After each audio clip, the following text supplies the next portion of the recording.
안녕하세요. 김성진입니다. 오늘 제가 전할 강의의 제목은 만화책 5권 중 한 권은 히트한다, 이렇게 이제 제목을 정했습니다. 거기에 꼭 추가하고 싶은 단어가 만화책 5권 중 한 권은 꼭 히트한다, 꼭 잘 넣고 싶습니다. 왜냐하면 저의 삶의 이제 경험입니다. 그래서 그 부제로 제가 뭐라고 했냐면 멈추지 말고 꾸준히 계속하자, 이것입니다. 사실 우리가 삶을 살다 보면은 많은 일들이 닥치기도 하고 어려운 일이 닥치기도 하지만 그것을 이겨내지 못하고 이렇게 멈추고 포기할 때가 솔직히 있습니다. 저도 제가 이제 어렸을 때 출판사에 가서 만화를 그려서 갖다 주었더니 잘 팔릴 때도 있지만 잘 팔리지 않을 때도 있거든요. 좀 잘 팔리지 않으면 출판사 사장님은 화를 냅니다. 왜냐하면 그 당시 이제 한국의 만화 시장이 굉장히 작기 때문에 그게 2,000부, 3,000부 이렇게밖에 안 찍으니까 그 흔히 나오면 얼마나 남겠습니까? 또 손해는 또 그분들 손해가 크죠. 그러니까 책이 안 팔리면 막 저희 이제 작가들한테 혼내고 협박까지 합니다. 다음엔 네 원고 안 받을 거야. 그럼 쉽게 말해 우리는 실업자가 된다는 뜻이 되거든요. 그래서 굉장히 하루는 제가 좌절이 됐습니다. 연속 3번을 그 출판사 사장님한테 혼났어요. 안 팔린다고, 책이 안 팔린다고. 그래서 나는 이제 재주가 없나 보다. 이거 어떡하지? 잘리면 어떡하지? 어느 출판사 또 가서 일을 알아봐야 되나? 그랬는데 그때 그 출판사의 편집장님이 저에게 이렇게 말을 했습니다. 제가 그때 이제 만화가 필명이라고 그러는 것이 이제 나일이었는데, 나일아 걱정 마 그랬어요. 나일아 걱정 마. 그래서 저는 걱정이 되죠. 왜냐하면 나이도 어리고 미래도 불투명하고. 근데 이 편집장님이 뭐라고 얘기했냐면 내가 참 오랜 동안 이 편집자 생활을 했는데 신기한 통계가 있어 그러더라고요. 그래서 저는 이제 무슨 소린가 들었더니 5권 중에 한 권은 잘 나가더라, 이렇게 말씀하시더라고요. 그래서 저는 그 말을 이해를 못했더니 이분이 계속 얘기를 하셔요. 제가 거의 20몇 년을 편집자 생활을 해왔는데 대개 작가들이 꾸준히만 그리면 2권은 죽을 쓰고 2권은 2분 본전 치고 한 권은 장사가 잘 된다는 거예요. 그 장사가 잘 되는 것 중에 아주 빅히트 치는 사람도 있고 5권 중에 많은 퍼센티지가 잘 팔리는 작가는 우리 이제 흔히 말하는 허영만 작가나 이현세 작가, 이상우 작가 이런 사람들이 되겠죠. 그래서 저는 그때 3권을 연속 혼을 나고 있었으니까 그 5권에서 2권이 남았잖아요. 갑자기 희망이 보였었어요. 그럼 나 2번의 기회가 남았구나. 그랬는데 그 편집장님이 얘기한 걸 다시 되물었습니다. 왜냐하면 제가 너무나 불안했기 때문에. 그러면 편집장님, 제가 2권 가져올 동안까지 뒤 좀 막아줄 거예요? 쉽게 말하면 사장님이 자를 때 자르지 못하게 좀 막주고 받아달라는 이 뜻입니다. 다시 이제 이분이 뭐라고 얘기하냐면 걱정하지 마. 네가 5권을 채울 때까지 내가 피히 막아줄게. 그리고 만일 5권 네가 히트를 못 치면 또 다른 5권까지 막아줘 볼게, 이렇게 얘기를 해주시더란 말이죠. 저는 정말 너무 고마웠어요. 너무 고마워서 결국은 그분을 제가 미국에 이민 올 때, 심지어 미국에서 한국을 다녀갈 때도 꼭 찾아뵙는 저의 이제 멘토처럼, 형님처럼 그렇게 이제 됐는데, 정말 그걸 그렸는데 4권째도 불행히 안 팔렸어요. 4권째도 정말 안 팔렸어요. 그래가지고 이걸 어떡하나, 이제 한 권의 기회가 남았는데, 그래가지고 그 편집장님한테 물었습니다. 편집장님, 이제 한 권의 기회가 남았는데 어떻게 해야 될까요? 전 정말 스트레스 썼는데도 내가 열심히 했는데 더 이상 아이디어도 없고 그림도 이상 그릴 능력이 없고 어떻게 해야 될까요? 그러니까 또 이분이 이렇게 얘기해요. 내가 편집장을 하니까 그림 그리는 사람은 아닌데 장사는 좀 알아 그러더라고요. 장사는 좀 알아. 그래서 어떤 종류가 시장에서, 즉 마케팅이 잘 되는 걸 알으니까 이러이러한 주제를 그려봐 하고 그 간단한 주제를 줬어요. 스토리는 안 줬지만 이러이러한 주제가 지금 마케팅에서 이 사람들이 좋아해. 그래서 이제 그분이 하시는 말씀처럼 만화를 그렸습니다. 근데 그게 제 딴에는 제가 만화 그리면서 이전에는 거의 이제 아동 만화를 그렸을 때면 그 책이 처음으로 청소년 만화라는 걸 그려봤어요.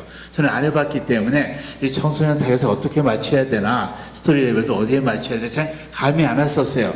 근데 이제 그분께서 이렇게 해봐, 간단한 아이디어를 주어서 나름대로 하나를 그렸어요. 근데 이게 진짜 히트를 빵 친 거예요. 히트를 빵 쳐가지고 제가 이름도 안 잊어버리는데 이제 청춘의 혼 해가지고 이제 청춘자 붙여서 히트를 쳤어요. 기쁘더라고요. 아무래도 혼만 나다가 잘 팔리니까. 그게 사장님이 또 뭐라냐면 너 이제 나이라 다른 거 그리지 말고 청춘자만 붙여서 계속 그려라 그러더라고요. 그래서 청춘자 붙여서 계속 그렸더니 다행히 이렇게 계속 이제 어느 정도 팔렸어요. 제가 그때 어떤 생각을 했었냐면 내가 만일 3권 그리고 너무 힘이 들어서 또 속상해서 좌절이 돼서 그냥 거기서 멈춰버렸으면은 그 이상의 기회도 없고 아마도 물론 어떤 또 다른 제 작은 출판사 가서 거래했을 수도 있겠죠. 그러나 아마도 그 고비를 못 넘겼으면 저는 거기서 그냥 일하다가 멈춰버렸을 것 같아요. 제가 이런 경우 한 번 있어요. 제가 참 친했던 친구가 어릴 때 같이 그림을 그리는데 우리 이제 조그만 스케치북 뒷점에다 넣고 다니면서 이제 크로키라는 걸 합니다. 다방에 가서든 어디든 보면 보이는 사람이든 뭐든 이렇게 이제 스케치하는 버릇이 손에 들어 있습니다. 근데 어느 날 제 친구도 그런 일을 잘 했는데 어느 날 그 친구가 성진아 우리 집 한번 놀러 가지 잘래 그래서 그 친구 집에 놀러 갔어요. 놀러 갔는데 이 친구가 우연히 다락문을 여는데 다락문에 우리 뒷주머니 넣고 있는 그 스케치북이 조그만 거지만 가득 차 있더라고요. 저는 깜짝 놀랐어요. 왜냐면 우리는 그리다가 이제 다 그림씩 버리고 또 새 거 사서 그리고 그랬는데 그게 가득 차 있었어요. 그래서 놀라가지고 너 전부 다 옛날에 그린 거 그거 다 모아놨니? 그러니까 그렇대요. 그래서 제가 너무 궁금해서 몇 개를 좀 보자 해서 꺼냈어요. 그 한 페이지도 안 빠지고 가득하게 그림을 그렸는데 그 사람의 그림은 원래 잘 그리기도 하지만 그 많은 그림을 앉은 공간마다 그렇게 하고 스케치하고 그런 그림을 봤을 때 제가 놀랐어요. 이렇게 많이 그렸구나. 이렇게 많이 그리니까 실력이 이렇게 좋구나. 그런 걸 배우면서 금방 어떤 생각이 났냐면 제가 선배한테 들은 말이 생각났습니다. 피카소라는 유명한 작가가 있지 않습니까? 이 피카소한테 어느 젊은 이제 후배가 찾아와서 그림 2장을 들고 찾아와서 선생님 이거 좀 봐주세요. 그랬답니다. 그랬더니 피카소가 보지도 않고 그 젊은 화생을 데리고 자기 창고를 데려가는데 뒤에 보면 뒤에 이제 우리 농장에 뭐 커다란 그 건축물 모아놓은 그런 큰 창고가 있었다 그래요. 그때 그 창고를 데려가서 문을 딱 여는데 그 창고 안에는 스케치북이 가득 차 있었답니다. 그 스케치북은 물론 피카소가 그린 수많은 연습 그림들이 있었죠. 지금 우리가 보는 피카소의 그런 추상화를 그리고 있지만 그분의 원래 실물화, 우리가 구상화를 굉장히 잘 그리신 분입니다. 실제 인물화도 굉장히 많이 그리신 분입니다. 그 엄청난 실력이 쌓여서 그 엄청난 연습이 쌓여서 그런 놀라운 대가가 된 걸 봤을 때 저는 제 친구 이름도 안 잊어버려요. 지금 미국에서 같이 살고 있는데 그 부영환이라는 친구가 그 스케치북, 그 크로키북을 조그만 걸 그렇게 수십 권, 수백 권 그린 걸 보고서 제가 한마디로 기가 질렸습니다. 그리고 또 한 마음에서는 나도 이 사람처럼 이렇게 열심히 하지 못하고는 내 실력이 늘지 않구나 이렇게 생각했어요. 제가 어떻게 보면 지금도 뭘 하면 열심히 하는 걸 좋아해요. 뭘 하면 끝낼 줄은 알아요. 힘이 들어도 어쨌든 끝을 내요. 그게 제가 어디서 생긴 버릇이냐면 그 만화 그리다 보면 원고지가 100페이지가 되거든요. 가장 작은 것이. 그다음에 좀 많이 그리고 우리가 300페이지 그리는데 100페이지만 그려도 양면으로 한 장에다가 2페이지를 그렸어요. 50장의 그림을 그려야 됐으니까 그러다 보면 원고지를 사러 이제 일주일에 가는데 그때 사올 때 10,000장씩을 사왔어요. 조금씩은 안 파르니까 특별한 사이즈라서 그 10,000장을 사오면 언제나 이거 언제 그리지 합니다. 근데 한 장 그리다 보면 어느 날 10,000장을 다 그리더라 이 말이죠.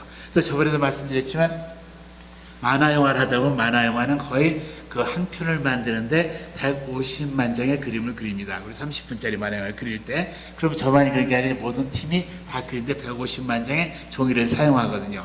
그럼 그 150만 장의 종이를 사다가 창고에 쌓아놓으면 정말 볼 때 방에 가득 찬 종이거든요. 이걸 언제 그리나 싶습니다. 근데 언제 그리나 싶은데 한 주 지나 두 주 지나 몇 주 지나면 그것을 다 그리고 또다시 100만 장이 사서 넣는 것을 경험했어요. 제가 살면서 이런 생각을 해봤습니다. 내가 만화 그릴 때 그 한 장 한 장을 그려서 끝을 내는 것을 훈련하다 보니까 무엇이든 끝내는 버릇이 생겼구나. 지금도 가끔 젊은 만화 그 지망생들이 저를 찾아와서 그림 봐주세요 그립니다. 아니면 또 이제 그림 그리는 것을 가르쳐 줄 때가 있었어요. 근데 한두 장은 재밌게 잘 그리는데 만화가가 되려면 100페이지를 그려야 되고 만화 영화를 하려면 100만 장의 그림을 그려야 되는데 한두 장 그리고 아이고 재미없어 그러고 그만두는 사람들을 많이 봤어요.